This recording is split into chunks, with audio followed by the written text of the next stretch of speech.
എല്ലാവർക്കും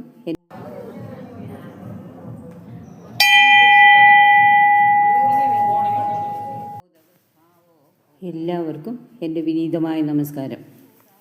ഇത് കേരളത്തിൻ്റെ വടക്കേ അറ്റത്തെ ജില്ലയായ കാസർഗോട്ടെ കുമ്പളയിൽ നിന്നും 6 കിലോമീറ്റർ വടക്ക് കിഴക്ക് മാറി സ്ഥിതി ചെയ്യുന്ന ചിരപുരാതനവും ചരിത്രവും ഐതിഹ്യങ്ങളും നിറഞ്ഞതുമായ ശ്രീ അനന്തപുരം അനന്തപത്മനാഭസ്വാമി ക്ഷേത്രം.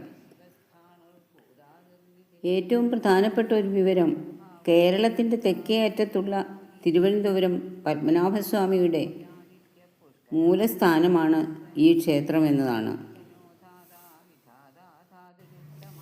തിരുവനന്തപുരത്ത് അനന്തശായിയാണ് ഭഗവാനെങ്കിൽ അനന്തപുരത്ത് അനന്തൻ്റെ മേൽ ഇരിക്കുന്ന ഭാവമാണ്. ലോകത്തിലെ ഏക തടാകക്ഷേത്രം എന്നുള്ള ഖ്യാതിയും അനന്തപുരത്തിന് തന്നെ.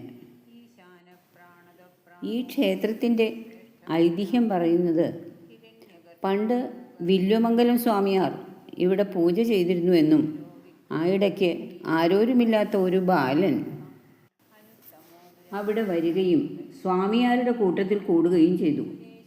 കൊച്ചു ബാലൻ്റെ കുസൃതികൾ നാൾക്ക് നാൾ കൂടി വന്നു. കുഞ്ഞിൻ്റെ കുസൃതി സഹിക്കാൻ വയ്യാതെ ഒരു ദിവസം സ്വാമിയാർ അവനെ തൻ്റെ ഇടം കൈയുടെ പുറം കൊണ്ട് തട്ടിമാറ്റി. ഈ തള്ളലിൽ ബാലൻ പെട്ടെന്ന്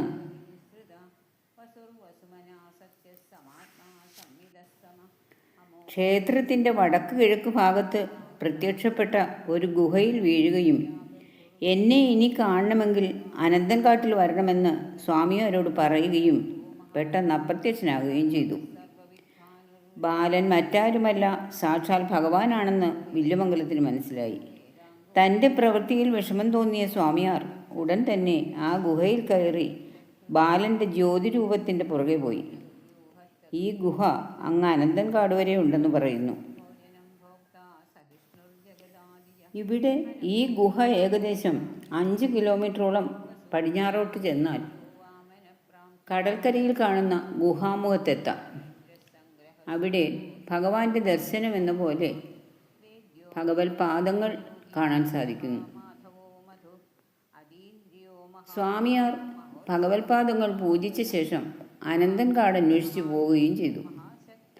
അനന്തൻകാട്ടിലെത്തിയ വില്വമംഗലത്തിന് മുന്നിൽ ബാലനായി പ്രത്യക്ഷപ്പെട്ട ഭഗവാൻ അവിടെ കണ്ട ഒരു ഇരിപ്പവൃക്ഷത്തിൽ ലയിക്കുകയും ആ വൃക്ഷം ഉടൻ നിലംപതിക്കുകയും ആ സ്ഥാനത്ത് അനന്തശായിയായ മഹാവിഷ്ണു പ്രത്യക്ഷപ്പെടുകയും ചെയ്തു എന്നാണ് ഐതിഹ്യം. ഭഗവാൻ വില്വമംഗലത്തിന് മുന്നിൽ പ്രത്യക്ഷപ്പെട്ട ആ സ്ഥലത്തിന് തിരുവനന്തപുരം എന്ന പേരും ലഭിച്ചു. വായിച്ചറിഞ്ഞ മറ്റൊരു വിവരമാണ് ദ്വാപരയുഗത്തിൻ്റെ അവസാനം അഗസ്ത്യ മഹർഷി ഇവിടെ വന്നിരുന്നു എന്നും അദ്ദേഹത്തിൻ്റെ സമ്പ്രദായത്തിൽ കടുശർക്കര യോഗത്തിൽ ഇവിടെ വിഗ്രഹങ്ങൾ പ്രതിഷ്ഠിക്കുകയും ചെയ്തു എന്നുമാണ് പറയുന്നത്. ശ്രീകോവിലിൽ മഹാവിഷ്ണു കൂടാതെ ശ്രീദേവി, ഭൂദേവി, ഹനുമാൻ, ഗരുഡൻ തുടങ്ങി 7 പ്രതിഷ്ഠകളുണ്ട്. തിരുവനന്തപുരത്ത് അനന്തശായിയാണെങ്കിൽ അനന്തൻ്റെ മേലിരിക്കുന്ന മഹാവിഷ്ണു പ്രതിഷ്ഠയാണ് ഇവിടുത്തെ പ്രത്യേകത. വലിയ തടാകത്തിന് നടുവിൽ വൈകുണ്ഠത്തിൽ എന്ന പോലെ ഭഗവാൻ ഇവിടെ ഭക്തർക്ക് ദർശനം നൽകുന്നു. പ്രധാന കവാടത്തിലൂടെ കടക്കുമ്പോൾ 3 മീറ്ററോളം ഉയരമുള്ള പൗരാണികമായ സർപ്പക്കെട്ട് രീതിയിലുള്ള മതിലുകൾ കാണാം. വീണ്ടും മുന്നോട്ട് ചെല്ലുമ്പോൾ വലിയ ബലിക്കല്ലും അവിടെ നിന്ന് താഴോട്ടുള്ള പടവുകൾ ഇറങ്ങിച്ചെന്നാൽ നമസ്കാര മണ്ഡപവും കാണാം. ഈ മണ്ഡപത്തിൽ നിറയെ ചുവർ ചിത്രങ്ങളും മനോഹരമായ കൊത്തുപണികളും കാണാം. ദശാവതാര കഥകളും നവഗ്രഹങ്ങളും രാമായണ കഥ സന്ദർഭങ്ങളുമൊക്കെ ഇവിടെ കാണാം. നമസ്കാര മണ്ഡപത്തിൽ നിന്നും ശ്രീകോവിലേക്ക് കടക്കാൻ 4 അടി മാത്രം വീതിയുള്ള ഒരു വഴിയുണ്ട്. ശ്രീകോവിലിന് ചുറ്റും വെള്ളമായതുകൊണ്ട് പ്രദക്ഷിണം നമുക്ക് കുളത്തിന് ചുറ്റുമായേ വയ്ക്കാൻ സാധിക്കൂ. മഹാഗണപതി, ഗോശാലകൃഷ്ണൻ, വനശാസ്താവ്, ശ്രീ വേദവതി, മഹിഷീമർദിനി, വേട്ടയ്ക്കൊരു മകൻ തുടങ്ങിയ ഉപദേവന്മാരും ഇവിടെയുണ്ട്. കുംഭമാസം 14-നാണ് ഇവിടുത്തെ ഉത്സവം. മേടം 24-ന് പ്രതിഷ്ഠാദിനവും. തുലാം 1, അഷ്ടമി രോഹിണി, പൗർണമി എന്നീ ദിവസങ്ങളൊക്കെ വിശേഷങ്ങളാണ്.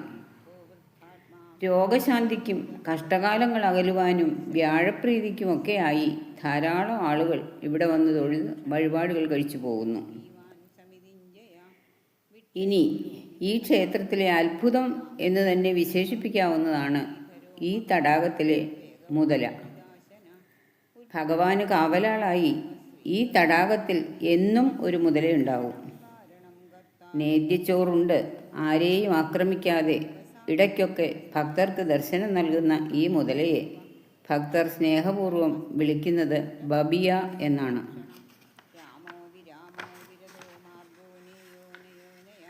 പണ്ടുണ്ടായിരുന്ന മുതലയെ ഒരു സായിപ്പ് വെടിവെച്ചു കൊന്നുവെന്നും 2 ദിവസം കഴിഞ്ഞപ്പോൾ സർപ്പദംശനമേറ്റ് ആ സായിപ്പ് മരണപ്പെട്ടുവെന്നും പറഞ്ഞു കേട്ടു. പിന്നീട് വന്ന മുതലയാണ് ബബിയ. 76 വയസ്സോളം ഭഗവാനെ സേവിച്ച് 2023-ൽ ആ മുതല മരിക്കുകയും ചെയ്തു.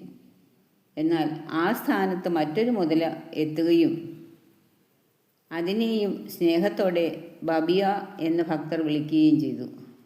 അങ്ങനെ പൗരാണികമായ ഈ തടാക ക്ഷേത്രം